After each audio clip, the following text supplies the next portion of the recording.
ನಮಸ್ಕಾರ ವೀಕ್ಷಕರೇ, ಪಿಡಿ ನ್ಯೂಸ್ಗೆ ಸ್ವಾಗತ. ನಾನು ಪವನ್ ದೇಶಪಾಂಡೆ. ಕೃಷಿತೋ ನಾಸ್ತಿ ದುರ್ಭಿಕ್ಷಂ, ಕೃಷಿ ಉಳಿದರೆ ಮನುಕುಲ ಉಳಿಯುತ್ತದೆ ಅನ್ನೋ ಗಾದೆ ಮಾತಿದೆ. ಹಾಗಾಗಿ ಇವತ್ತು ಕೃಷಿ ಕ್ಷೇತ್ರಕ್ಕೆ ಸರ್ಕಾರದಿಂದ ಸಾಕಷ್ಟು ಯೋಜನೆಗಳು ಕೂಡ ಬರ್ತಾ ಇದ್ದಾವೆ. ಜೊತೆಗೆ ನಮ್ಮೊಡನೆ ಸಾಕಷ್ಟು ಪ್ರಗತಿಪರ ರೈತರು ಕೃಷಿಯಲ್ಲಿ ತಮ್ಮನ್ನ ಗುರುತಿಸಿಕೊಂಡು ಜಗತ್ ಪ್ರಸಿದ್ಧರಾಗಿದ್ದಾರೆ. ಈ ಎಲ್ಲ ನಿಟ್ಟಿನಲ್ಲಿ ಹಲವು ವಿಷಯಗಳ ಬಗ್ಗೆ ಚರ್ಚೆ ಮಾಡಲಿಕ್ಕೆ ಇವತ್ತು ನಮ್ಮ ಸ್ಟುಡಿಯೋದಲ್ಲಿದ್ದಾರೆ ಪ್ರಗತಿಪರ ರೈತರಾದಂಥ ಶ್ರೀಯುತ ಮಾಲಿಂಗಪ್ಪ ಇಟ್ನಾಳ್ ಅವರು. ಸರ್, ಕಾರ್ಯಕ್ರಮಕ್ಕೆ ಸ್ವಾಗತ. ನಮಸ್ಕಾರ. ಹಾಗೆ ಕೃಷಿ ಇಲಾಖೆಯ ಸಹಾಯಕ ನಿರ್ದೇಶಕರಾದಂಥ ಶ್ರೀಯುತ ಶ್ರೀನಾಥ್ ಚಿಮ್ಮಲ್ಗಿ ಅವರು ಇವತ್ತು ನಮ್ಮ ಸ್ಟುಡಿಯೋದಲ್ಲಿದ್ದಾರೆ. ಸರ್, ಕಾರ್ಯಕ್ರಮಕ್ಕೆ ಸ್ವಾಗತ. ನಮಸ್ಕಾರ ಸರ್, ನಾನು ಮೊದಲಿಗೆ ಕೇಳ್ತಾ ಇದ್ದೀನಿ, ಇವತ್ತು ಕೃಷಿಯಿಂದ ಯುವಕರು ಹಿಂದೆ ಸರಿಯುವಂತಹ ಪ್ರಸಂಗಗಳು IT, BT ಸೆಕ್ಟರ್ಗಳಲ್ಲಿ ಜಾಸ್ತಿ ವಾಲ್ತಾ ಇದ್ದಾರೆ. ಕೃಷಿ ಹತ್ರ ನಮ್ಮ ತಂದೆ ಕಾಲಕ್ಕೆ ಉಳಿದ್ಬಿಡ್ಲಿ, ನಮಗೆಲ್ಲ ಇದೆಲ್ಲ ಬೇಡ, ಬಿಸಿಲಲ್ಲಿ ನಾವೆಲ್ಲ ಇದು ಮಾಡಲ್ಲ. ಯುವಕರು ಕೃಷಿಯಲ್ಲಿ ಬಂದರೆ ಏನೆಲ್ಲ ಆಗುತ್ತೆ ಮತ್ತು ಏನೆಲ್ಲ ಯೋಜನೆಗಳು ಇದಾವೆ ಅಂತ ಎಲ್ಲ ವೀಕ್ಷಕರಿಗೆ ತಮಗೂ ಹೇಳೋದೇನು ಅಂತಂತಂದರೆ, ಇಂದಿನ ಕಾಲದಲ್ಲಿ ಕೃಷಿ ಕ್ಷೇತ್ರವು ಕೇವಲ ಒಂದು ಸಾಂಪ್ರದಾಯಿಕ ಕೃಷಿಯಾಗಿ ಉಳಿದಿಲ್ಲ. ಅದು ತಂತ್ರಜ್ಞಾನ, ವಿಜ್ಞಾನ, ಉದ್ಯಮಶೀಲತೆಗಳನ್ನು ಒಳಗೊಂಡಿದೆ ಹಾಗೂ ಆಧುನಿಕ ವೃತ್ತಿಯಾಗಿದೆ. ಈ ಹಿನ್ನೆಲೆಯಲ್ಲಿ ಶಿಕ್ಷಕರು ಆದಷ್ಟು ಹೆಚ್ಚಾಗಿ ಕೃಷಿಯತ್ತ ವಾಲ್ಬೇಕು. ಆಮೇಲೆ ಕೃಷಿ ಏನಪ್ಪ ಎಜುಕೇಟೆಡ್ ಯೂತ್ಸ್ ಅಂತ ನಾವೇನು ಹೇಳ್ತೀವಿ ಅಲ್ಲ, ಶಿಕ್ಷಣ ಪಡೆದ ಯುವಕರು ಕೃಷಿಯಲ್ಲಿ ಬರೋದ್ರಿಂದ ಏನಾಗುತ್ತಂತಂದರೆ, ಅವರು ಏನು ಹಿಂದಿನ ಸಾಂಪ್ರದಾಯಿಕ ಕೃಷಿಯನ್ನು ಬಿಟ್ಟು ಅವರು ಡಿಜಿಟಲ್ ತಂತ್ರಜ್ಞಾನಗಳ ಬಳಕೆಗಳನ್ನು ಮಾಡ್ಬೋದು. ಅದೇ ರೀತಿ ಆಧುನಿಕ ಕೃಷಿ ವಿಧಾನಗಳನ್ನು ಹೈಡ್ರೋಫೋನಿಕ್ಸ್ ಅಥವಾ ಆರ್ಗ್ಯಾನಿಕ್ ಫಾರ್ಮಿಂಗ್ ಅಂತ ಮುಂತಾದ ಕೃಷಿಗಳಲ್ಲಿ ತೊಡಗ್ಬೋದು. ಅದೇ ರೀತಿ ಕೃಷಿಯನ್ನು ಬರೀ ಕೃಷಿ ಅಂತ ಕಾಣದೆ ಕೃಷಿ ಉದ್ಯಮ ಆಗ್ಬೋದು. They can be future agri entrepreneurs. ಅದೇ ರೀತಿ ಮಾರುಕಟ್ಟೆ ವಿಶ್ಲೇಷಣೆ ಬೇರೆಯವ್ರಿಗಿಂತ ಚೆನ್ನಾಗಿ ಮಾಡಿ ಅಲ್ಲಿ ನೇರ ಮಾರಾಟ ಕೂಡ ಮಾಡ್ಬೋದು. ಸೊ ಹಾಗಾಗಿ ಹಲವಾರು ರೀತಿಯಿಂದ ನಾವು ಇನ್ನೂ ಮುಂದೆ ಮಾತಾಡ್ದಂಗೆ ಕೃಷಿ ಯುವಕರು ಎಜುಕೇಟೆಡ್ ಯೂತ್ಗಳ ಅವಶ್ಯಕತೆ ಕೃಷಿಯಲ್ಲಿ ತುಂಬ ಇದೆ. ಅವ್ರು ಬರೋದ್ರಿಂದ ಕೃಷಿ ಕೂಡ ಸುಧಾರಿಸುತ್ತದೆ ಹಾಗೂ ಇನ್ನೂ ಚೆನ್ನಾಗಿ ಬೆಳೆಯುತ್ತೆ.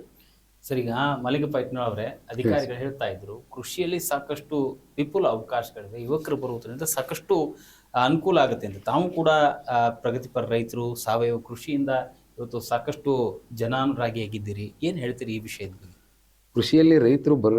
ಕೃಷಿಯಲ್ಲಿ ಯುವ ರೈತರು ಬರಬೇಕಾದದ್ದು ಬಹಳ ಸ್ವಾಗತಾರ್ಹ ವಿಷಯ. ಇದರಲ್ಲಿ ನಮ್ಮ ಕೃಷಿ ಅಧಿಕಾರಿಗಳು ಹೇಳಿದಂಗೆ ಒಂದು ವಿಚಾರ ಏನಂತಂದರೆ, ಪ್ರತಿಯೊಬ್ಬರು ಇದನ್ನು ಕೇಳಲೇಬೇಕು. ಯಾಕಂತಂದರೆ ಕೃಷಿ ಇಲಾಖೆ ತನ್ನ ಎಲ್ಲ ಕಾರ್ಯವೈಖರಿಗಳನ್ನು ಮಾಡ್ತಾ ಇದೆ. ಅದರ ಜೊತೆಯಲ್ಲಿ ಏನು ಮಾಡ್ತಾ ಇದೆ ಅಂತಂದರೆ, ಕೃಷಿ ಇಲಾಖೆ ಇವತ್ತು ಡ್ರಿಪ್ ಇರ್ಬೋದು, ಫರ್ಟಿಲೈಸರ್ ಇರ್ಬೋದು, ಪೆಸ್ಟಿಸೈಡ್ಸ್ ಇರ್ಬೋದು, ಫಂಗಿಸೈಡ್ಸ್ ಇರ್ಬೋದು, ಇನ್ಸೆಕ್ಟಿಸೈಡ್ಸ್ ಇರ್ಬೋದು, ಅವರು ಈ ಸಮಾಜದಲ್ಲಿ ಎಷ್ಟು ಜವಾಬ್ದಾರಿಯುತವಾಗಿ ತಮ್ಮ ಪ್ರಾಡಕ್ಟ್ಗಳನ್ನು ರೈತನ ಮೇಲೆ ಅವಶ್ಯಕತೆ ಇದೆಯೋ ಇಲ್ಲೋ ಗೊತ್ತಿಲ್ಲ. ಇವತ್ತು ರೈತ ಅಂಗಡಿಗೆ ಒಂದು ತನ್ನ ತೋಟಕ್ಕೆ, ತನ್ನ ಕಬ್ಬಿಗೂ ಬಾಳೆಗೋ ಗೊಬ್ಬರ ಬೇಕಂದಾಗ ಸಲೀಸಾಗಿ ಬರೆದು ತಮಗೇನು ಮನಸ್ಸಿಗೆ ಬೇಕು ಬರುತ್ತೋ ಅಥವಾ ತನ್ನ ಅಂಗಡಿಯಲ್ಲಿ ಏನು ಸ್ಟಾಕ್ ಇರುತ್ತೋ ಅದನ್ನೆಲ್ಲ ಬರೆದು ರೈತನ ಕೈಗೆ ಪಟ್ಟಿ ಇಟ್ಟು ಗೊಬ್ಬರ ಗಾಡಿಯಲ್ಲಿ ಹೇರಿಸಿ ಆ ಹಣ ವಸೂಲಿ ಮಾಡ್ತಾ ಇದ್ದಾನೆ ರಾಸಾಯನಿಕ ಗೊಬ್ಬರಗಳ ಅಂಗಡಿಯವರು. ಇದನ್ನು ಕೃಷಿ ಇಲಾಖೆಗಳು, ನಂದು ವಿನಂತಿ ಅದ, ರೈತನ ಭೂಮಿಗೆ ಏನು ಅವಶ್ಯಕತೆ ಇದೆಯೋ, ಅದು ಎಷ್ಟು ಅವಶ್ಯಕತೆ ಇದೆಯೋ ಅದನ್ನು ಮಾತ್ರ ಬಳಸಲಿಕ್ಕೆ ರೈತನಿಗೆ ಸಹಾಯ ಆಗಬೇಕಾದದ್ದು ಕೃಷಿ ಇಲಾಖೆ. ಯಾಕಂತಂದರೆ ಭಾಳಷ್ಟು ಜನ ರೈತರಿಗೆ ಇನ್ನೂ ಮಣ್ಣು ಪರೀಕ್ಷೆ ಮಾಡಿಸ್ಬೇಕು, ಅದಕ್ಕೆ ಬೇಕಾದಂಥ ಗೊಬ್ಬರಗಳನ್ನು ಮಾತ್ರ ಬಳಸಬೇಕು, ಉಳಿದಿದ್ದು ಬಳಸಬಾರ್ದು ಅನ್ನುವಂಥದ್ದು ಜನರಲ್ಲಿ ಜಾಗೃತಿ ಕಡಿಮೆ ಇದೆ. ಅದನ್ನು ಕೃಷಿ ಇಲಾಖೆ ಮೊದಲು ಮಾಡಲಿ ಅನ್ನುವಂಥದ್ದು ನನ್ನ ಅಭಿಪ್ರಾಯ ಇದೆ ಸರ್. ಅಲ್ಲಿ ನಾನು ವಿನಂತಿ ಮಾಡ್ಕೊಳ್ತೀನಿ. ತದನಂತರ ಇನ್ನು ಯುವಕರು ಬರುವಂಥದ್ದು ಹೇಳ್ತಾ ಇದ್ದಾರೆ, ಹಿಂದೆ ಒಂದು ಕಾಲದಲ್ಲಿ ಹೇಳ್ತಿದ್ರು, ದಡ್ಡ ಇದ್ದ ಮಗ ಒಕ್ಕಲ್ತನ ಮಾಡಲಿ, ಜಾಣ ಇದ್ದವ ನೌಕರಿ ಮಾಡಲಿ ಅಂತೇಳಿ. ಈಗ ಆ ಕಾಲ ಬದಲಾವಣೆಗೊಂಡಿದೆ. ಜಾಣ ಮಗ ಮಾತ್ರ ಒಕ್ಕಲ್ತನ ಮಾಡಬೇಕು, ದಡ್ಡ ಮಾಲಕ ಆಗಿರ್ಬೇಕು. ದಡ್ಡ ಇದ್ರೆ ಅವ ಮಾಲಕ ಆಗಬೇಕು. ಯಾಕಂದ್ರೆ ಇಲ್ಲಿ ಪೆಸ್ಟಿಸೈಡ್ಸು, ಫಂಗಿಸೈಡ್ಸು ಬಂದದ್ರಲ್ಲಿ ಏನು ಇಂಗ್ರೀಡಿಯೆಂಟ್ಸ್ ಇದೆ, ಅದು ಎಷ್ಟು ನಮ್ಮ ಭೂಮಿಗೆ ಕೆಲಸ ಮಾಡ್ತದೆ, ಅದನ್ನೆಲ್ಲ ಓದುವಂಥ ಸಾಮರ್ಥ್ಯ ಕಲ್ತವ್ನಿಗೆ ಮಾತ್ರ ಇರ್ತದೆ. ಕಲ್ತವರು ಬೇರೆ ನೀವು ಯಾವುದೋ ಒಂದು ಸಿಟಿಯಲ್ಲಿ ಕೆಲಸ ಮಾಡಿದೆ, ನಿಮ್ಮ ತೋಟದಲ್ಲಿ ನೀವು ಯಜಮಾನರಾಗಿ, ಈಗ ಎಲ್ಲ ಸೆಕ್ಟರ್ಗಳನ್ನು ನೋಡ್ತಾ ಇದ್ದೀವಿ ಸರ್ ನಾವು. ದೇಶಪಾಂಡೆ ಸರ್ ಇವತ್ತು 14 ತಾಸು ಕೆಲಸ ಮಾಡ್ರಿ ಅಂತ ತಕ್ಷಣ IT-BT ಹೇಳ್ತದೆ, 4 ತಾಸು ಕೆಲಸ ಮಾಡಿ ಕಾಲ್ ಮೇಲೆ ಕಾಲ್ ಹಾಕಿ ಮಹಾರಾಜನಂಗೆ ತನ್ನದೇ ತೋಟದಲ್ಲಿ ಕಾಲ್ ಮೇಲೆ ಕಾಲ್ ಹಾಕಿ ಮಲಗುವಂಥ ಒಂದೇ ಒಂದು ಸೆಕ್ಟರ್ ಇದ್ರೆ ಅದು ಅಗ್ರಿಕಲ್ಚರ್ ಸೆಕ್ಟರ್. ಓಕೆ, ಹೇಳ್ತಿದ್ರಿ ಅಗ್ರಿಕಲ್ಚರ್ ಸೆಕ್ಟರ್ನಲ್ಲಿ ಮಾಲೀಕನಾಗಿ ಬೆಳಿಬಹುದು ಅನ್ನೋ ಮಾತನ್ನು ಹೇಳಿದ್ರಿ. ಸರ್, ಈಗ ನಾನು ಶ್ರೀನಾಥ್ ಸರ್ಗೆ ಕೇಳಕ್ಕೆ ಇಷ್ಟಪಡ್ತೀನಿ. ಸರ್, ಈಗ ಹೆಚ್ಚಾಗಿ ಸಾವಯವದ ಕಡೆ ಜನರು ಜಾಸ್ತಿ ಒಂದು ಒಲವನ್ನು ತೋರ್ತಾ ಇದ್ದಾರೆ. ಸಾವಯವದಲ್ಲಿ ಯಾವ್ಯಾವ ಪದ್ಧತಿಗಳು ಬರ್ತಾ ಇದೆ ಸರ್? ಏನೆಲ್ಲ ಇದೆ ಆ ವಿಶೇಷದಲ್ಲಿ ಸಾವಯವದಲ್ಲಿ? ಸಾವಯವ ಪದ್ಧತಿಯಲ್ಲಿ ನಮ್ಮ ಮರ್ಲಿಂಗವ್ರು ಹೇಳ್ದಂಗೆ, ಈಗೇನು ನಾವು ರೈತರು ರಸಗೊಬ್ಬರ ಅಂಗಡಿಗಳಿಗೆ ತರಕ್ಕೆ ಹೋಗ್ತಾರಲ್ಲ, ಅಲ್ಲಿ ಏನಾಗ್ತಿದೆ ಅಂತಂತಂದ್ರೆ ಮಾಹಿತಿ ಕೊರತೆಯಿಂದ ಅಲ್ಲಿ ನಾವು ಯಾವುದೇ ಈಗ ಹೊಸ ಲೈಸೆನ್ಸ್ ಫರ್ಟಿಲೈಸರ್ ರಿಟೇಲ್ ಲೈಸೆನ್ಸ್ ಕೊಡ್ತಿದೀವಲ್ಲ ಅದು ತಾಂತ್ರಿಕ ತರಬೇತಿ ಆದವ್ರಿಗೆ ಕೊಡ್ತಿದೀವಿ. ಅಲ್ಲಿ ಏನಾಗ್ತಿದೆ ಅಂತಂತಂದ್ರೆ ಈಗ ಬಂದಂಥ ರೈತರಿಗೆ ಅಲ್ಲಿ ಜೈವಿಕ ಗೊಬ್ಬರಗಳನ್ನು ಕೊಡ್ತಿರ್ತಾರೆ. ಈಗ ಜೈವಿಕ ಗೊಬ್ಬರಗಳ ಉಪಯೋಗಗಳು ಏನಿರುತ್ತೆ ಅಂತಂತಂದ್ರೆ ಈಗ ಭೂಮಿಯಲ್ಲಿ ರೈತರು ಕಳೆದ 50 ವರ್ಷದಿಂದ ಹಾಕಿದ್ದ ಗೊಬ್ಬರಗಳು ಉಪಯೋಗ ಆಗದೆ ಅನುಪಯುಕ್ತ ವಿಧದಲ್ಲಿ ಇರ್ತವೆ, ಅಂದ್ರೆ ಅನ್ಅವೈಲಬಲ್ ಫಾರ್ಮ್ಸ್ ಅಲ್ಲಿ. ಸೊ ನಾವು ಏನಂತಂತಂದ್ರೆ ಅಸಿಟೋಬ್ಯಾಕ್ಟರ್, ರೈಸೋಬಿಯಂ ಈ ತರ ಹಾಕೋದ್ರಿಂದ ನಮ್ಮಲ್ಲಿ ನೈಟ್ರೋಜನ್ ಅಥವಾ ಸಾರಜನಕ ನಾವು ಏನಂತೀವಲ್ಲ ಅದು ಅನ್ಅವೈಲಬಲ್ ಫಾರ್ಮ್ ಇಂದ ಪ್ಲಾಂಟ್ಸ್ ಗಳಿಗೆ ಅವೈಲಬಲ್ ಫಾರ್ಮ್ ಅಲ್ಲಿ ತರುತ್ತೆ. ಅಂದ್ರೆ ಏನಂತಂತಂದ್ರೆ ಆ ಬೆಳೆಗಳು ಅದನ್ನ ಎತ್ಕೊಳ್ಬಹುದು. ಅದೇ ರೀತಿ ಪೊಟ್ಯಾಶ್ ಮೊಬಿಲೈಸಿಂಗ್ ಬ್ಯಾಕ್ಟೀರಿಯಾ ಅಂತ ಬರುತ್ತೆ, ಅದು ಏನ್ ಮಾಡುತ್ತಂತಂದ್ರೆ ಪೊಟ್ಯಾಶ್ ಅನ್ನ ಅನುಪಯುಕ್ತ ವಿಧದಿಂದ ಉಪಯುಕ್ತ ವಿಧಕ್ಕೆ ತರುತ್ತೆ. ಅದೇ ರೀತಿ ಫಾಸ್ಫೇಟ್ ಸಾಲ್ಯುಬಲೈಸಿಂಗ್ ಫಂಗೈರ್ ಅಂತ ಇರುತ್ತೆ, ಬ್ಯಾಕ್ಟೀರಿಯಾ ಅಂತ ಇರುತ್ತೆ. ಇವನ್ನೆಲ್ಲ ಬಳಕೆ ಮಾಡೋದ್ರಿಂದ ನಾವು ಏನ್ ರಾಸಾಯನಿಕ ಗೊಬ್ಬರಗಳನ್ನ ಬಳಕೆಗಳನ್ನ ಕಡಿಮೆ ಮಾಡಬಹುದು. ಒಂದು ಇದು ಏನಂತಂತಂದ್ರೆ ನಾವು ರಾಸಾಯನಿಕ ಬಳಕೆ ಮಾಡ್ಕೊಂತಾನೆ. ಸರ್ ಇಲ್ಲೊಂದು ನನ್ನ ಪ್ರಶ್ನೆ ಇದೆ. ನೀವು PSB ಬಳಸ್ರಿ ಅಂತ ಹೇಳ್ತೀರಿ, ಟ್ರೈಕೋಡರ್ಮಾ ಬಳಸ್ರಿ ಅಂತೀರಿ, ಅಜೋಸ್ಟರಲ್ಲಿಯಮ್ ಬಳಸ್ತಾರೆ ಅಂತ ಹೇಳ್ತೀರಿ, ಎಲ್ಲ ಓಕೆ ಸರ್. ನಿಮ್ಮ ಕೃಷಿ ಇಲಾಖೆಗೆ ಬರುವಂತ PSB, ಟ್ರೈಕೋಡರ್ಮಾ ಇವೆಲ್ಲವೂ ಸಹಿತ ಜೀವಂತ ಶಿಲೀಂಧ್ರಗಳು ಜೀವಂತ ಇದೆಯಾ ಅನ್ನುವಂಥದ್ದನ್ನ ನೀವೇನಾದ್ರೂ ಕನ್ಫರ್ಮೇಶನ್ ಮಾಡಿದ್ರಾ ಸರ್? ನಾವು ನಮ್ಮಲ್ಲಿ ಒಂದು ಧಾರವಾಡದಲ್ಲಿ ಜೈವಿಕ ಗೊಬ್ಬರ ನಿಯಂತ್ರಣ ಪ್ರಯೋಗಾಲಯ ಇದೆ. ನಾವು ಇಲ್ಲಿ ಬಂದಂತ ಮಾದರಿಗಳನ್ನು, ನಮ್ಮಲ್ಲಿ ಬಂದಂತ ಮಾದರಿಗಳನ್ನು ಕೂಡ ಅಥವಾ ಮಾರ್ಕೆಟ್ ಅಲ್ಲಿರೋ ಮಾದರಿಗಳನ್ನು ಕೂಡ ನಮ್ಮ ಇದರ ಮಾದರಿ ಸಂಗ್ರಹಣೆ ಮಾಡಿ ಅವನು ಟೆಸ್ಟಿಂಗ್ ಮಾಡಿಸುತ್ತೆ. ಯಾವ ಕಾನೂನು ಪ್ರಕಾರ ಸರಿ ಬರುತ್ತಲ್ಲ ಅವನ್ನ ಮಾರಾಟಕ್ಕೆ ಅನುವು ಮಾಡಿ ಕೊಡ್ತೀವಿ. ಯಾವುದು ಬರಲ್ಲ ಅವ್ರ ಮೇಲೆ ಸೂಕ್ತ ಕಾನೂನು ಕ್ರಮ ಜರುಗಿಸಲು ನಮಗೆ ಅವಕಾಶ. ಈಗ ನಾನು ಸಾವಯವದ ಬಗ್ಗೆ ನಾನು ಕೇಳ್ತಾ ಇದ್ದೆ ತಮಗೆ, ಸಾವಯವ ಕೃಷಿಯನ್ನು ಮಾಡ್ಲಿಕ್ಕೆ ಏನೇನು ಪದಾರ್ಥಗಳನ್ನು ಬಳಕೆ ಮಾಡ್ತೀರಿ ಸರ್? ಅದೇ ಟ್ರೈಕೋಡರ್ಮಾ, PSB, ಅಜೋಸ್ಪೆಲ್ಲರಿಯಂ ಇವೆಲ್ಲವೂ ಸಾವಯವದಲ್ಲೇ ಬರುವಂತ ಒಂದು ವಿಧಾನಗಳು ಸರ್. ಇದರಲ್ಲೇ ನಾನು ಕೇಳ್ತಾ ಇರೋದು, ನೀವು ಬಯೋ ಕಾಂಪೋಸ್ಟ್ ಅನ್ನು ಕೊಡ್ತೀರಿ, ವರ್ಮಿ ಕಾಂಪೋಸ್ಟ್ ಅನ್ನು ನಿಮ್ಮ ಇಲಾಖೆಯಿಂದ ಕೊಡ್ತೀರಿ. ನಾನು ನಿಮ್ಮ ಮೇಲೆ ಆಪಾದನೆ ಮಾಡ್ತಾ ಇಲ್ಲ, ಕೃಷಿ ಇಲಾಖೆ ಮೇಲೆ ಆಪಾದನೆ ಮಾಡ್ತಾ ಇದ್ದೀನಿ. ಅಲ್ಲಿ ಬರುವಂತ ಬಯೋ ಕಾಂಪೋಸ್ಟ್, ವರ್ಮಿ ಕಾಂಪೋಸ್ಟ್ ನಿಜವಾಗಿ ವರ್ಮಿ ಕಾಂಪೋಸ್ಟ್ ಇದೆಯಾ? ಆತ್ಮಸಾಕ್ಷಿಯಾಗಿ ಸರ್ ನಾನು ಕೇಳ್ತಾ ಇರೋದು, ಯಾವುದು ನಿಮ್ಮ ಮೇಲೆ ಬ್ಲೇಮ್ ಮಾಡ್ಲಿಕ್ಕೆ ಕೇಳ್ತಾ ಇಲ್ಲ. ಅದನ್ನ ನೀವು ಮೊದಲು ಕೊಡುವುದು ಪ್ರೈಮರಿಗೆ ನೀವು ಕೊಡುವಂತ ಬಯೋ ಕಾಂಪೋಸ್ಟ್ ಅನ್ನ ನೀವು ಜೀವಂತವಾಗಿರುವಂತ ಶಿಲೀಂಧ್ರಗಳನ್ನು ಕೊಟ್ಟಿದ್ರೆ ರೈತನಲ್ಲಿ ನೀವು ಭೂಮಿಯಲ್ಲಿ ಹಾಕಿದಾಗ ಅದು ಮಲ್ಟಿಪಲ್ ಆಗತ್ತೆ. ಇವತ್ತು ನಾವು ಹೇಳ್ತೀವಿ ಘನಜೀವಾಮೃತ ಹೇಳ್ತೀವಿ, ಜೀವಾಮೃತ ಹೇಳ್ತೀವಿ, ಬೀಜಾಮೃತವನ್ನು ಹೇಳ್ತೀವಿ, ಆಮೇಲೆ ನೀಮ್ ಸ್ಪ್ರೇಯನ್ನು ಮಾಡ್ತೀವಿ, ಇವೆಲ್ಲವನ್ನೂ ಮಾಡೋಣ ಸರ್. ಬಟ್ ನೀವು ಕೃಷಿ ಇಲಾಖೆಯಿಂದ ಕೊಡ್ತಕ್ಕಂಥ ಶಿಲೀಂಧ್ರಗಳನ್ನ ಇವತ್ತು PSB ಇರುವುದು, ಟ್ರೈಕೋಡರ್ಮಾ ಇದು, ಅವು ಜೀವಂತವಾಗಿ ಇದ್ದಾವ ಅಥವಾ ಅವುಗಳನ್ನ ಜೀವಂತವಾಗಿ ಇಡಲಿಕ್ಕೆ ಕೋಲ್ಡ್ ಸ್ಟೋರೇಜ್ ಅಲ್ಲಿ ಇಡಲಿಕ್ಕೆ ನಿಮ್ಮಲ್ಲಿ ಏನಾದ್ರೂ ಕೋಲ್ಡ್ ಸ್ಟೋರೇಜ್ ಇಟ್ಟು ಕೊಡ್ತೀರಾ? ಅಥವಾ ನಿಮ್ಮಲ್ಲಿ ಬಯೋ ಕಾಂಪೋಸ್ಟ್ ಗೊಬ್ಬರ ಬಿಸಿಲೊಳಗ ಬಿದ್ದು ಒಣಗ್ತಿರ್ತೈತಿ, ಅದು ಜೀವಂತ ಹೆಂಗೈತಿ ಹೆಂಗ್ ನೀವು ರೈತರಿಗೆ ಕನ್ಫರ್ಮೇಶನ್ ಕೊಡ್ತೀರಾ? ಕಾಂಪೋಸ್ಟ್ ಜೀವಂತ ಸೂಕ್ಷ್ಮಾಣುಜೀವಿಗಳು ಇರೋದಿಲ್ಲ, ಅದು ಒಂಥರ ಸಾವಯವ ಗೊಬ್ಬರ. ಅದರಲ್ಲಿ 2 ತರ ಬರುತ್ತೆ. ಒಂದು ಸರ್, ನಾನು ಬಯೋ ಕಾಂಪೋಸ್ಟ್ ಹೇಳ್ತಿಲ್ಲ, ಟ್ರೈಕೋಡರ್ಮಾ ಮತ್ತು PSBಗಳು. ನೀವು ಬಯೋ ಕಾಂಪೋಸ್ಟ್ ಹೇಳಿದ್ದಕ್ಕೆ ನಾನು ಹೇಳ್ತೀನಿ, ಎರಡು ತರ ಬರುತ್ತೆ. ಒಂದು ಜೈವಿಕ ಗೊಬ್ಬರ ಏನಿರುತ್ತಲ್ಲ ಅದರಲ್ಲಿ ತಾವು ಹೇಳಿದಿರೋ ತರ ಸೂಕ್ಷ್ಮಾಣುಜೀವಿಗಳು ಇರ್ತವೆ. ಅದೇ ರೀತಿ ಇನ್ನೊಂದು ಸಾವಯವ ಗೊಬ್ಬರ ಬರುತ್ತೆ, ಅದರಲ್ಲಿ ಸೂಕ್ಷ್ಮಾಣುಜೀವಿಗಳು ಇರೋದಿಲ್ಲ. ಅದೇ ರೀತಿ ಟ್ರೈಕೋಡರ್ಮಾ ಸೂಡೋಮೋನಾಸ್ ನಾವು ಹೇಳ್ದಂಗೆ ಅದನ್ನ ಸರ್ಕಾರಿ ಒಪ್ಪಂದಗಳಾಗಿ ರೇಟ್ ಕಾಂಟ್ರಾಕ್ಟ್ ಆಗೇ ಚೆನ್ನಾಗಿರೋ ಕಂಪ್ನಿಗಳನ್ನ ಸೆಲೆಕ್ಟ್ ಮಾಡಿ ಕೊಡ್ತಿರ್ತಾರೆ. ಅದನ್ನ ರೆಗ್ಯುಲರ್ ಟೆಸ್ಟಿಂಗ್ ಆಗ್ತಿರುತ್ತೆ ಸರ್ಕಾರದಿಂದ. ಸೊ ನಮ್ಮಲ್ಲಿ ಏನ್ ಸಿಗ್ತಾ ಇದೆಯಲ್ಲ ಕೃಷಿ ಇಲಾಖೆಯಿಂದ ಅದೆಲ್ಲ ಗುಣಮಟ್ಟದ ಇದೆ ಅಂತ ನಾನು ಖಾತ್ರಿಯಾಗಿ ಹೇಳ್ತೀನಿ ಸರ್. ಇನ್ನೊಂದು ನಾನೇನು ಕೇಳ್ತೀನಿ ಸರ್, ನಿಮ್ಮ ಇಲಾಖೆ ಈ ಕೆಮಿಕಲ್ ಅಂದ್ರೆ ಫರ್ಟಿಲೈಸರ್ಗಳನ್ನ ಬಳಸ್ತಕ್ಕಂಥ ಇಲಾಖೆ ನಿಮ್ಮ ಕೈಯಾಗ ಏನೂ ಇರಲ್ಲ ಪಾಪ. ನಾನು ನಿಮ್ಮ ಮೇಲೆ ಯಾವುದೇ ಆಪಾದನೆಗಳನ್ನು ಮಾಡಲ್ಲ. ಇವೆಲ್ಲ ಫರ್ಟಿಲೈಸರ್ಗಳನ್ನ ಮತ್ತು ಪೆಸ್ಟಿಸೈಡ್ಸ್, ಫಂಗಿಸೈಡ್ಸ್ ಕೊಡುವಂಥ ಒತ್ತನ್ನ ಸಾವಯವದಲ್ಲಿರುವಂಥ ರೈತರಿಗೆ ಯಾಕೆ ಒತ್ತು ಕೊಡಂಗಿಲ್ಲ ಅಂತ ಸರ್? ನಾನು ಒಬ್ಬ ಸರ್ಕಾರಿ ಪ್ರತಿನಿಧಿಯಾಗಿ ಏನ್ ಬೆಳೆಸಕ್ ಇಷ್ಟಪಡ್ತೀನಿ ಅಂತಂದ್ರೆ, ನಮ್ಮ ದೇಶ ಒಂದು ಪ್ರಜಾಪ್ರಭುತ್ವ ದೇಶ. ನಾವು ನಮ್ಮ ಇಲಾಖೆಯಿಂದ 2 ಆಪ್ಷನ್ಸ್ ಕೊಡ್ತೀವಿ. ತಾವು ಹೇಳಿದಿರೋ ಪ್ರಕಾರ ನಾವು ನೈಸರ್ಗಿಕ ಈ ಸರಿ ಹೊಸದಾಗಿ national mission on natural farming ಅಂತೇಳಿ ನೈಸರ್ಗಿಕ ಕೃಷಿ ಅಂತೇಳಿ ಸಾವಯವ ಕೃಷಿ ಮಾಡೋಂಥ ರೈತರಿಗೂ ಕೂಡ ನಾವು ಒತ್ತು ಕೊಟ್ಟು ಇಂಪ್ಲಿಮೆಂಟೇಷನ್ ಮಾಡ್ತಿದ್ವಿ. ಅದೇ ರೀತಿ ತಾವು ಹೇಳಿರೋ ಪ್ರಕಾರ ನಾವು ಸಬ್ಸಿಡಿ ದರದಲ್ಲಿ ಕೀಟನಾಶಕ ಕೊಡ್ತೀವಿ, ಬೇರೆ ಗೊಬ್ಬರಗಳನ್ನು ಕೂಡ ಕೊಡ್ತೀವಿ. ಆದರೆ ಸರ್ಕಾರ ಡೆಮೋಕ್ರೆಟಿಕ್ ಕಂಟ್ರಿ ಇದ್ದಾಗ ಅವ್ರಿಗೆ ನಾವು ಓಪನ್ ಆಗಿ ರೈತರಿಗೆ ಅವಕಾಶ ಮಾಡಿಕೊಡ್ತೀವಿ. 2 ಇದಕ್ಕೆ ನಮ್ಮ ಕೃಷಿ ಇಲಾಖೆಯಿಂದ ಯಾವತ್ತೂ ಸಪೋರ್ಟ್ ಇದ್ದೇ ಇದೆ. ಅದೇ ನೀವು ಹೇಳ್ತಾ ಇದ್ರಿ ಸರ್. ಈಗ ಮಲ್ಲಿಂಗಪ್ಪನವ್ರೆ ಹೇಳ್ತಾ ಇದ್ರಿ, ಅವ್ರು ಹೇಳ್ತಾ ಇದ್ರು ಸಾವಯವ ಕೃಷಿಗೆ ನಾವು ಸಾಕಷ್ಟು ಒತ್ತು ಕೊಡ್ತಾ ಇದ್ದೀವಿ ಅಂತ. ತಾವು ಕೂಡ ಸಾವಯವ ಕೃಷಿಯನ್ನ ಬೆಳೆಸ್ಕೊಂಡು ಬಂದಂಥವ್ರು, ನಿಮ್ಮ ಅನುಭವ ಏನ್ ಹೇಳ್ತೀರಿ ಸಾವಯವ ಕೃಷಿ? ಸರ್, ಸಾವಯವ ಕೃಷಿ ಅನ್ನುವಂಥದ್ದು ಮನುಕುಲಕ್ಕೆ ಒಂದು ದೊಡ್ಡ ಕೊಡುಗೆ. ಯಾಕಂತಂದ್ರೆ ನಮ್ಮ ಪೂರ್ವಜರೆಲ್ಲ ಸಾವಯವ ಕೃಷಿಯಲ್ಲಿ ಬೆಳೆದಂಥ ಬೆಳೆಗಳನ್ನ ತಿಂದು 100 ವರ್ಷಕ್ಕಿಂತಲೂ ಹೆಚ್ಚು ಬದುಕಿದ್ರು. ನಾವು ಏನು ಮಾಡರ್ನ್ ಜಗತ್ತಿಗೆ ಬಂದ ಕಿಶಿಂದ ಫ್ಯಾಷನೈಸನ್ ಹೋಗಿ ಕಿಶಿಂದು ನಾವು ಅತ್ಯಂತ ಫಾಸ್ಟ್ ಫುಡ್ಡು ಇಂಥವೆಲ್ಲ ಕೆಮಿಕಲ್ಗಳನ್ನು ತಿಂದು ನಾವು 60 ವರ್ಷದ ಒಳಗಡೆ ಸಾಯಕತ್ತಿದ್ದೀವಿ. ಈಗ ನಮ್ದೇನು ಒಂದು ವಿಚಾರ ಇದೆ ಅಂತಂದ್ರೆ ಸರ್, ಇವತ್ತು ನಾನು ಸರ್ ಕಡೆನೂ ಕೇಳುತ್ತಿಲ್ಲ, ಸಾರ್ವಜನಿಕರನ್ನು ಎಲ್ಲರನ್ನೂ ಒಟ್ಟಾಗಿ ಕೇಳ್ತಾ ಇದ್ದೀನಿ. ನಾವು ಇವತ್ತು GI ಟ್ಯಾಗ್ ಅಂತೀವಿ. GI ಟ್ಯಾಗ್ ಅನೇಕ ಜಿಲ್ಲೆಗಳಲ್ಲಿ GI ಟ್ಯಾಗ್ ಹೊಂದಿದಂಥ ಆಹಾರ ಉತ್ಪನ್ನಗಳಿಗೆ ಅಂತಾರಾಷ್ಟ್ರೀಯ ಮಟ್ಟಕ್ಕೆ ಮಾರುಕಟ್ಟೆಯಲ್ಲಿಯೂ ಸಹಿತ ಅವಕ್ಕೆ ಟ್ಯಾಕ್ಸ್ ಇಲ್ಲ. ಗ್ಲೋಬಲ್ ಇಂಡಿಕೇಶನ್ ಅಂತ ಅದನ್ನ ಸರ್ಚ್ ಮಾಡಿ ಗುರುತಿಸ್ತಾರೆ, ಜಿಯೋಗ್ರಫಿಕಲ್ ಇಂಡಿಕೇಶನ್. ಬಟ್ ಕೊಲ್ಹಾಪುರದಾಗ ಚಪ್ಪಲಿಗೆ ತಗೊಂಡಿದ್ದಾರೆ. ಒಂದು ಕೊಲ್ಹಾಪುರದವರು ಚಪ್ಪಲಿಗೆ GI ಟ್ಯಾಗ್ ತಗೊಂಡಿದ್ದಾರೆ. ನಮ್ಮ ಜಿಲ್ಲೆಯಲ್ಲಿ ಅಥವಾ ನಮ್ಮ ರಾಮದುರ್ಗ ತಾಲೂಕಿನಲ್ಲಿ ಅಂತ ಒಂದೇ ಒಂದು ಪ್ರಾಡಕ್ಟನ್ನು, ಇದು ರಾಮದುರ್ಗ ಮಣ್ಣಿನಲ್ಲಿ ಇಂಥ ಸತ್ವಗಳ ನಾವು ಉದಾಹರಣೆಗೆ ಹೇಳ್ತೀವಿ, ಕಮಲಾಪುರದ ಕೆಂಬಾಳೆ. ಕಮಲಾಪುರವನ್ನು ಬೇರೆ ಕಡೆ ಸಾಕಷ್ಟು ಕೆಂಬಾಳೆಗಳನ್ನ ಬೆಳೆದಾರೆ. ಅದರಲ್ಲಿ ಇರುವಂಥ ಪೋಷಕಾಂಶಗಳು ಎಲ್ಲೇ ಬರದೇ ಇದ್ದದಕ್ಕಾಗಿ ಅದಕ್ಕೆ GI ಟ್ಯಾಗ್ ಕೊಟ್ಟರು. ಅಂತ ಒಂದೇ ಒಂದು ವಸ್ತುವನ್ನು ಇಂಥದ್ದು ರಿಪೇರ್ ಮಾಡ್ಬೋದು ಅನ್ನುವಂಥದ್ದು ನಮ್ಮ ತಾಲೂಕಿನಿಂದ ಯಾವುದಾದ್ರೂ ರಿಪೇರ್ ಮಾಡಿದ್ರಾ ಸರ್ ಅಂತ? ಸರ್, ನಾನು ನಿಮಗೆ ಕೇಳ್ತಾ ಇರೋದು, ನಾನು ಸರ್ ಮತ್ತೆ ಹೋಗ್ತೇನೆ. ನೀವು ಸಾವಯವ ಕೃಷಿಯನ್ನು ಬೆಳೆಸ್ಕೊಂಡಿದ್ದೀರಿ, ಸಾಕಷ್ಟು ಹೆಸರು ಮಾಡಿದ್ದೀರಿ, ಅದರಲ್ಲಿ ಯಾವ ರೀತಿ ಅನುಭವ ಆಯ್ತು ಅನ್ನೋದು ಕೇಳ್ತೇನೆ. ಸಾವಯವ ಕೃಷಿಯಲ್ಲಿ ಬಳಕೆದಾರರು ಬಹಳ ತುಂಬಾ ದೊಡ್ಡ ಜನಸಂಖ್ಯೆ ಇದೆ ಸರ್.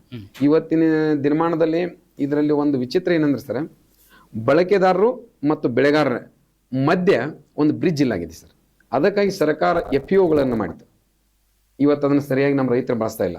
ಅದರಲ್ಲಿ ರಾಜಕಾರಣ ತಂದು ಕೆಡಿಸಿಬಿಟ್ರು. ಯಾಕೆ ಬೇಕಂತಂದ್ರೆ ಸರ್, ನಾವು ಸಾವಯವದಲ್ಲಿ ಬೆಳೆದಂಥ ಪದಾರ್ಥಗಳನ್ನು ಉತ್ತಮ ಗುಣಮಟ್ಟದ ಮಾರುಕಟ್ಟೆಗೆ ಮಾರಬೇಕಾದ್ರೆ ಸಾವಯವದಲ್ಲಿ ಸ್ವಲ್ಪ ಕಾಸ್ಟ್ಲಿ ಬರುತ್ತೆ. ಇವತ್ತು ನಾವು ಸುಮಾರು ಒಂದು ಬನಾನ ತೊಗೊಂಡು ಅಂತಂದ್ರೆ, ನೀವು ಕೆಮಿಕಲ್ ಇದ್ದ ಬನಾನ ಅಂತ 40 ರೂಪಾಯಿಗೆ ಸಿಗ್ತದೆ ಅಂದ್ರೆ ಅದು 60 ರೂಪಾಯಿ ಬರುತ್ತೆ ಖರ್ಚು. ಯಾಕಂದ್ರೆ ಸಾವಯವದಲ್ಲಿ ಇಳುವರಿ ಮೊದಲು ಕಡಿಮೆ ಬರುತ್ತೆ.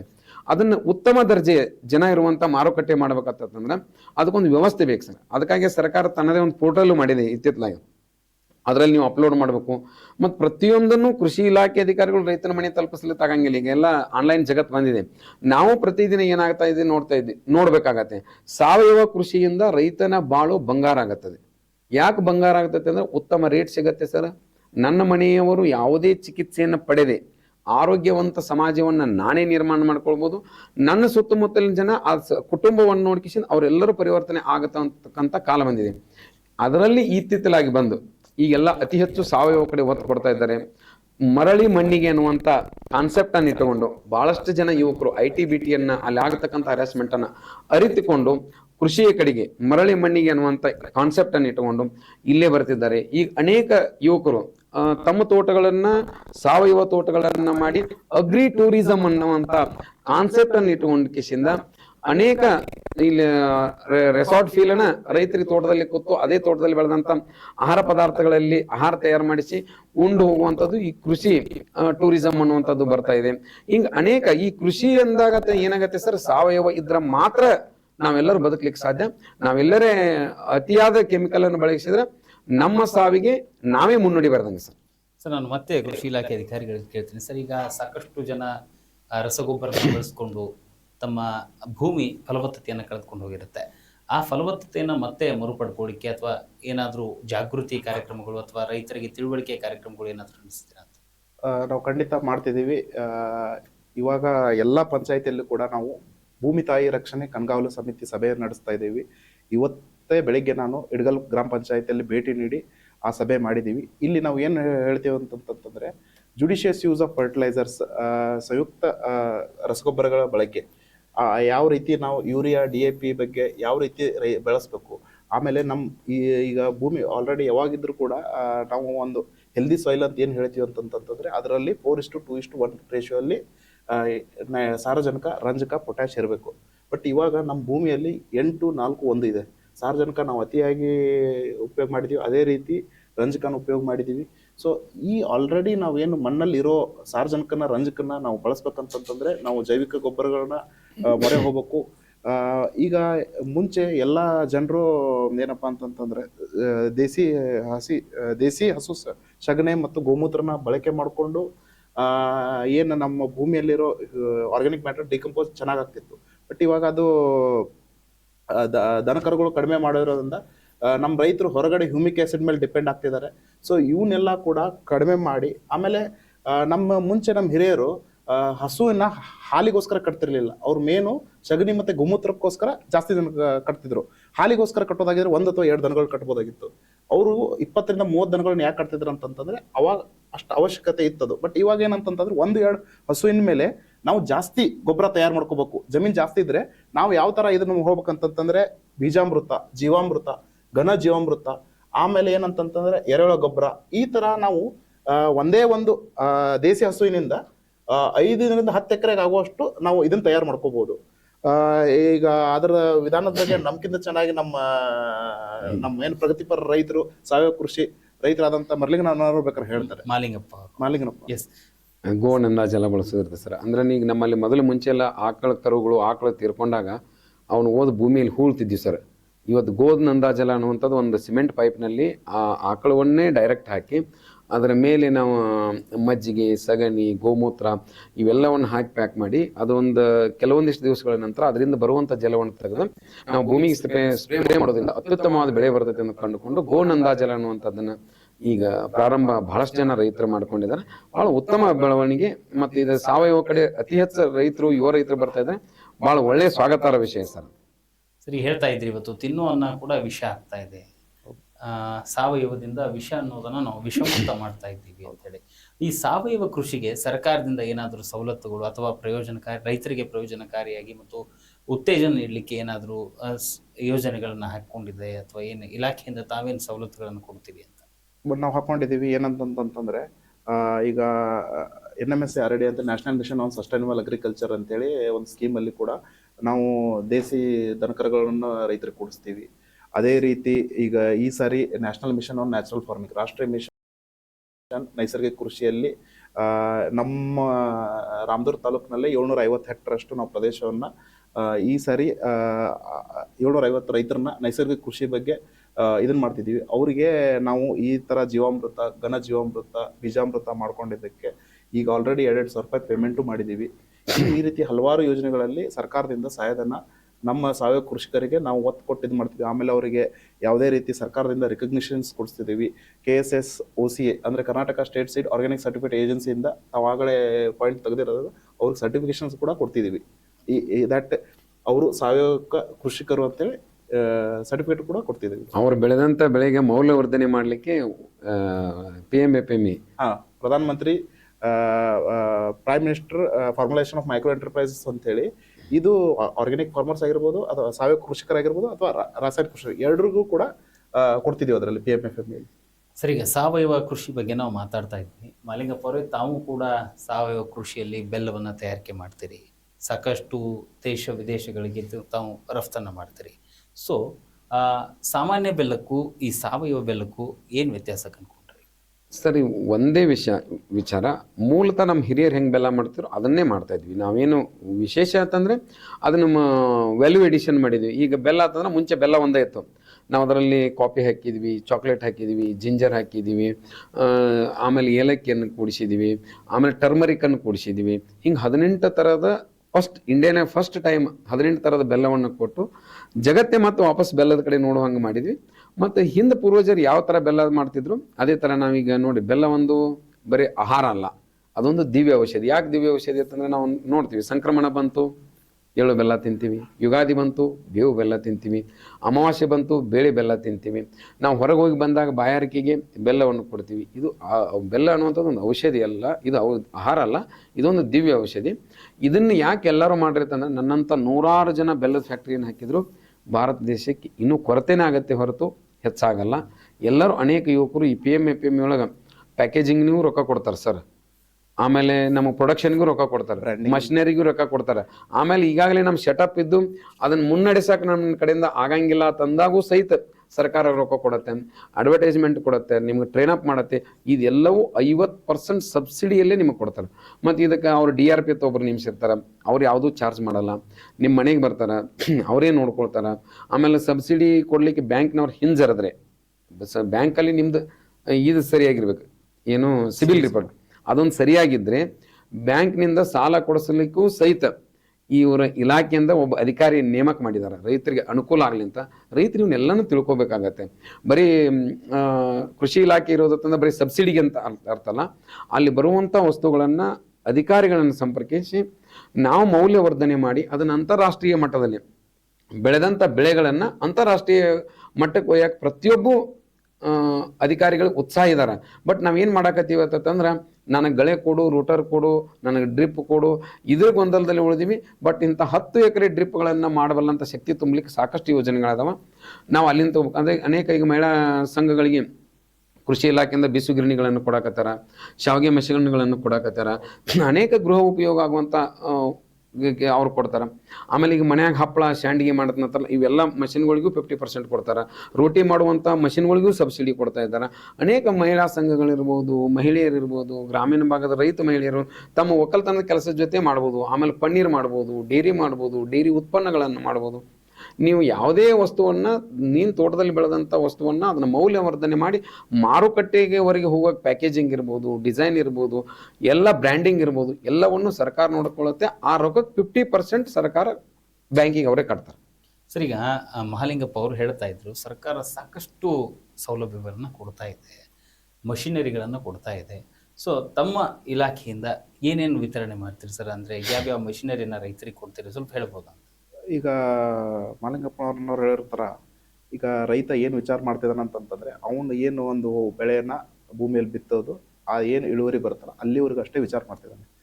ಬಟ್ ಸರ್ಕಾರ ಏನು ಅವ್ರ ಕಡೆಯಿಂದ ಬಯಸ್ತಾ ಇದೆ ಅಂತಂದ್ರೆ ರೈತರ ಕಡೆಯಿಂದ ಅದಕ್ಕಿಂತ ಒಂದು 2-3 ಹೆಜ್ಜೆ ಮುಂದೆ ಹೋಗಿ ಕೃಷಿ ಸಂಸ್ಕರಣೆ ಬಗ್ಗೆ ಆಗಿರ್ಬೋದು, ಕೋಲ್ಡ್ ಸ್ಟೋರೇಜ್ ಬಗ್ಗೆ ಆಗಿರ್ಬೋದು, ಮತ್ತು ವ್ಯಾಲ್ಯೂ ಅಡಿಷನ್, ಮೌಲ್ಯವರ್ಧನೆ ಅಥವಾ ವ್ಯಾಲ್ಯೂ ಚೈನ್, ಮೌಲ್ಯ ಸರಪಳಿ ಬಗ್ಗೆ ಎಲ್ಲ ವಿಚಾರ ಮಾಡಿದರೆ ಈಗ ಬೆಲ್ಲ ಮಾಡೋದು ಇದು ಒಂದು ಮೌಲ್ಯವರ್ಧನೆ. ಈಗ ನಾವು ಕಬ್ಬನ್ನ ಮೌಲ್ಯವನ್ನು ಜಾಸ್ತಿ ಮಾಡಿ, ಹೌದು, ಮೌಲ್ಯವನ್ನು ಜಾಸ್ತಿ ಮಾಡಿ, ಕಬ್ಬಿಗಿರುವುದಕ್ಕಿಂತ ಮೌಲ್ಯ ಬೆಲ್ಲಕ್ಕೆ ಬೇರೆ ಇದೆ. ಸೊ ಈ ರೀತಿ ಮೌಲ್ಯವರ್ಧನೆಯನ್ನ ಮಾಡೋದ್ರಿಂದ ಆ ಲಾಭ ಏನು ಉದ್ಯಮಿ ತೆಗೆದುಕೊಳ್ತಾರಲ್ಲ ಅದನ್ನ ರೈತನೇ ತಕ್ಕೋಬಹುದು. ಈಗ ನಮ್ಮಲ್ಲಿ ರಾಮದುರ್ಗದಲ್ಲಿ ಸಾಕಷ್ಟು ಜನ ಹೆಸರು ಬೆಳಿತಾರೆ, ಬಟ್ ಆದ್ರೂ ಕೂಡ ಹೆಸರು ಬೆಳೆಯನ್ನ ನಾವು ಮಾರ್ಕೆಟಿನ ತಗೊಂಡ್ಬರ್ತೀವಿ, ಪ್ರೊಸೆಸಿಂಗ್ ಮಾಡಲ್ಲ. ಅದೇ ಹೆಸರು 1 kg 60 ರೂಪಾಯಿ ಆದ್ರೆ ಬೇಳೆ ರೇಟು 80 ರೂಪಾಯಿ 90 ರೂಪಾಯಿ ಇರುತ್ತೆ. ಅದೇ 20-30 ರೂಪಾಯಿ ರೈತನೇ ಲಾಭ ಪಡಿಬಹುದು. ಸೊ ಹೀಗಾಗಿ ಸರ್ಕಾರ ಪ್ರಧಾನಮಂತ್ರಿ PMFME ಯೋಜನೆಯಿಂದ ಹಲವಾರು ಈ ಥರ ಸಂಸ್ಕರಣೆ ಘಟಕಗಳಿಗೆ, ಮೌಲ್ಯವರ್ಧನೆ ಘಟಕಗಳಿಗೆ ಸಹಾಯಧನ ಕೊಡುತ್ತೆ.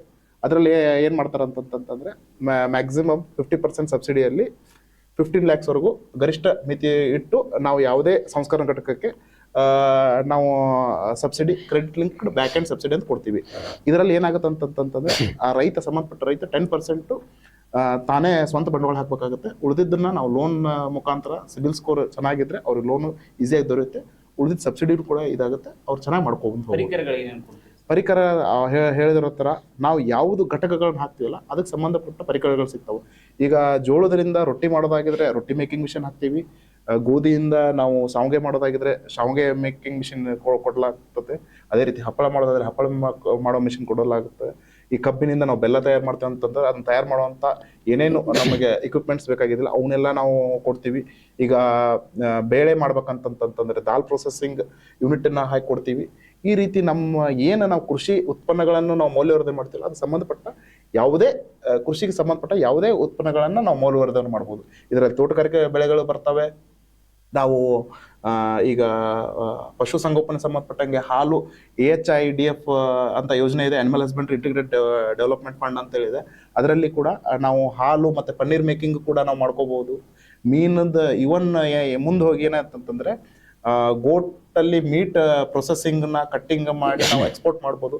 ಈ ಥರ ಕೃಷಿ ಮತ್ತು ಇತರೆ ಸಂಬಂಧಿತ ಎಲ್ಲ ಅದರಲ್ಲೂ ಕೂಡ ಮೌಲ್ಯವರ್ಧನೆಗೆ ಸರ್ಕಾರದಿಂದ ಅವಕಾಶ ಇದೆ. ಈಗ ನಮ್ಮ ಒಂದು ಸ್ಟುಡಿಯೋದಲ್ಲಿ ಇಬ್ಬರು ವಿಶೇಷ ವ್ಯಕ್ತಿ ಇದ್ರಿ. ನೀವು ಸರ್ಕಾರಿ ಪ್ರತಿನಿಧಿಯಾಗಿ ಬಂದಿದ್ದೀರಿ, ಇನ್ನೊಬ್ಬರು ಕೃಷಿಯಲ್ಲಿ ಖುಷಿಯನ್ನು ಕಂಡವರು ಇದ್ದಾರೆ. ನಾನು ಇಬ್ಬರಿಗೂ ಕೊನೆಯದಾಗಿ ಒಂದು ಪ್ರಶ್ನೆಯನ್ನು ಕೇಳ್ತೀನಿ. ಮೊದಲು ನಿಮ್ಮಿಂದ ಪ್ರಾರಂಭ ಮಾಡ್ತೀನಿ. ರೈತರು ಅಂದ್ರೆ ಇವತ್ತಿನ ಈ ಒಂದು ಕೃಷಿ ಚಟುವಟಿಕೆಗೆ ಯುವಕರು ಬರಬೇಕು ಅನ್ನೋ ಬರ್ತಾರೆ. ಸೊ ಅವರಿಗೆ ಏನಾದರೂ ಒಂದು ಕಿವಿ ಮಾತು ಹೇಳಿದ್ರೆ ನಿಮ್ಮಿಂದ ಪ್ರಾರಂಭ ಏನ್ ಹೇಳ್ತೀವಿ? ಹೊಸದಾಗಿ ನಾನು ರೈತ ಆಗ್ಬೇಕು, ನಾನು ಏನೋ ಒಂದು ಸಾಧನೆ ಮಾಡ್ಬೇಕು ಅನ್ನೋ ಬರುವಂತ ಯುವಕರಿಗೆ ಒಂದು ಕಿವಿ ಮಾತು ಹೇಳೋದಾದ್ರೆ ಏನ್ ಹೇಳ್ತೀವಿ? ಶಿಕ್ಷಿತ ಯುವಕರು ದಯವಿಟ್ಟು ಕೃಷಿಗೆ ಬರಲೇಬೇಕು. ಅವ್ರು ಕೃಷಿಗೆ ಬಂದರೆ ಏನಾಗುತ್ತೆ ಅಂತಂತಂದರೆ ಸಮಗ್ರ ಕೃಷಿ ಪದ್ಧತಿ ಮಾಡ್ತಾರೆ. ಅದೇ ರೀತಿ ಕೃಷಿಯಾಗಿರಂಗಿಲ್ಲ, ಕೃಷಿ ಉದ್ಯಮನ ಮಾಡ್ತಾರೆ.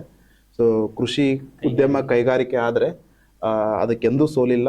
ಅದೇ ಈ ಕೃಷಿಯ ಭವಿಷ್ಯ. ಒಂದು ಸಮಗ್ರ ಕೃಷಿ ಪದ್ಧತಿ ಆಗಬೇಕು, ಇನ್ನೊಂದು ಕೃಷಿ ಕೈಗಾರಿಕೆ ಆಗಬೇಕು. ಈ ರೀತಿ ಆಗೋದರಿಂದ ನಮ್ಮ ಕೃಷಿ ಕ್ಷೇತ್ರವು ಆಧುನಿಕ, ಲಾಭದಾಯಕ ಮತ್ತು ಸ್ಥಿರ ಉದ್ಯಮ ಬದಲಾವಣೆ ಆಗುತ್ತೆ. ಕೃಷಿಯಲ್ಲಿ ಎಲ್ಲರಿಗೂ ಖುಷಿ ಇರುತ್ತೆ. ಮಾಲಿಂಗಪ್ಪಾಜಿ, ನೀವು ಹೇಳೋದಾದ್ರೆ? ಕೃಷಿಯಲ್ಲಿ ಯುವಕರು ಮೊದಲನೇ ಸ್ಥಾನದಲ್ಲಿ ಬಂದು ನಿಂತ್ಕೊಳ್ಬೇಕಾಗಿದೆ. ಯಾಕೆ ಈ ಮಾತನ್ನು ಹೇಳ್ತಾ ಇದ್ದೀನಿ ನಾನು ಕೇಳಿದೆ ಅಂದರೆ, ಇವತ್ತು ನಾವೆಲ್ಲರೂ ನೋಡಿರ್ಬೋದು, ನಮ್ಮ ಸ್ವಾಭಿಮಾನ ಇದೆ, ನಾವು ರಸ್ತೆ ಮೇಲೆ ನಿಂತು ಮಾರಂಗಿಲ್ಲ ಅನ್ನುವಂಥ ಸ್ವಾಭಿಮಾನ ಬಿಡ್ರಿ. ನಿಮ್ಮ ವಸ್ತುಗಳನ್ನು ನೀವು ಧೈರ್ಯದಿಂದ, ಯಾಕಂದ್ರೆ ನೀವು ಜಗತ್ತಿಗೆ ಕೊಡ್ತಾ ಇರೋದು ಅನ್ನ, ನೀವು ತಯಾರಿಸಿದ ವಸ್ತುವನ್ನು ಮಾರಲಿಕ್ಕೆ ನೀವು ಸಂಕೋಚ ಪಡಬೇಡ್ರಿ. ಯಾಕಂದ್ರೆ ನಮ್ಮ ದೇಶದ ನಂಬರ್ 1 ಶ್ರೀಮಂತ ಆಗಿರ್ತಕ್ಕಂಥ ಟಾಟಾದವರು ಬಾಟಾ ಅನ್ನುವಂಥ ಚಪ್ಪಲಿನ ಮಾರ್ಲಿಕ್ಕೆ ರೆಡಿ ಆಗಿಬಿಟ್ಟಿದ್ದಾರೆ. ರಿಲಯನ್ಸ್ದವರು ರಿಲಯನ್ಸ್ ಫ್ರೆಶ್ ವೆಜಿಟೇಬಲ್ ಅಂತ ಮಾರ್ಲಿಕ್ಕೆ ತಯಾರಾಗಿದ್ದಾರೆ.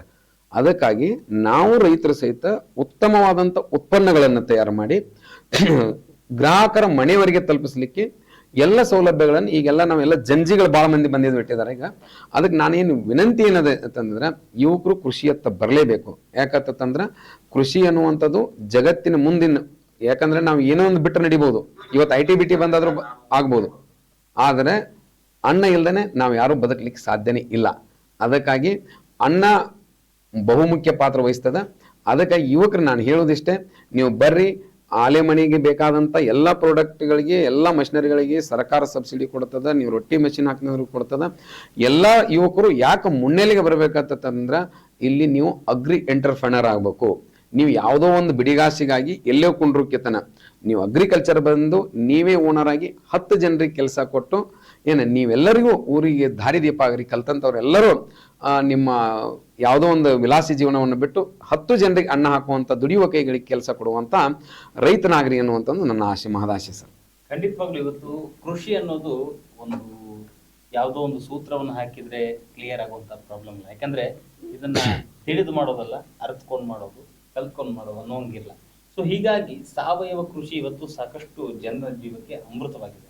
ಯಾಕಂದ್ರೆ ಸಾವಯವ ಕೃಷಿಯಿಂದ ಇವತ್ತು ಜನ ಆರೋಗ್ಯದಿಂದ ಬದುಕಲಿಕ್ಕೆ ಸಹಾಯ ಆಗಿದೆ. ಇದು ನಿಜಕ್ಕೂ ಇದು ಅಳದ್ ಮಾಡೋದಲ್ಲ, ತಿಳಿದ್ ಮಾಡೋದು ಅಂತ ಹೇಳ್ತಾರೆ. ಸೊ ಏನ್ ಹೇಳ್ತೀರಿ ಸರ್ ಇದ್ರ ಬಗ್ಗೆ? ಸಾವಯವ ಕೃಷಿ ಯಾವ ರೀತಿ ಮಾಡಬೇಕು? ಯಾಕಂದ್ರೆ ಅನುಭವದಿಂದ ಮಾತ್ರ ಇದು ಸಾಧ್ಯ ಆಗುತ್ತೆ. ಏನೆಲ್ಲ ಅವ್ರಿಗೆ ಸರ್ಕಾರದಿಂದ ಸಿಗ್ಬೋದು, ಮತ್ತೆ ಯಾವ ರೀತಿಯಾದ ಕೃಷಿಯನ್ನ ಇವತ್ತು ಯುವಕರು ಹಮ್ಕೊಳ್ಬೇಕು ಅನ್ನೋದನ್ನ ಹೇಳ್ತೀನಿ. ಇಲ್ಲ, ಈಗ ಸಾವಯವ ಕೃಷಿ, ನಮ್ಮ ಜೊತೆಗೆ ಬೆಲ್ಲ ಬೆಳೆದವರು ಇದ್ದಾರೆ. ಸೊ ಅಂತಹದ್ದೇ ನಮ್ಮ ರಾಮದುರ್ಗ ತಾಲೂಕಿನಲ್ಲಿ ಈ ತರ ಕೃಷಿಯನ್ನು ಬೆಳೆದ್ರೆ ಒಳ್ಳೇದಾಗತ್ತೆ ಅನ್ನೋದು.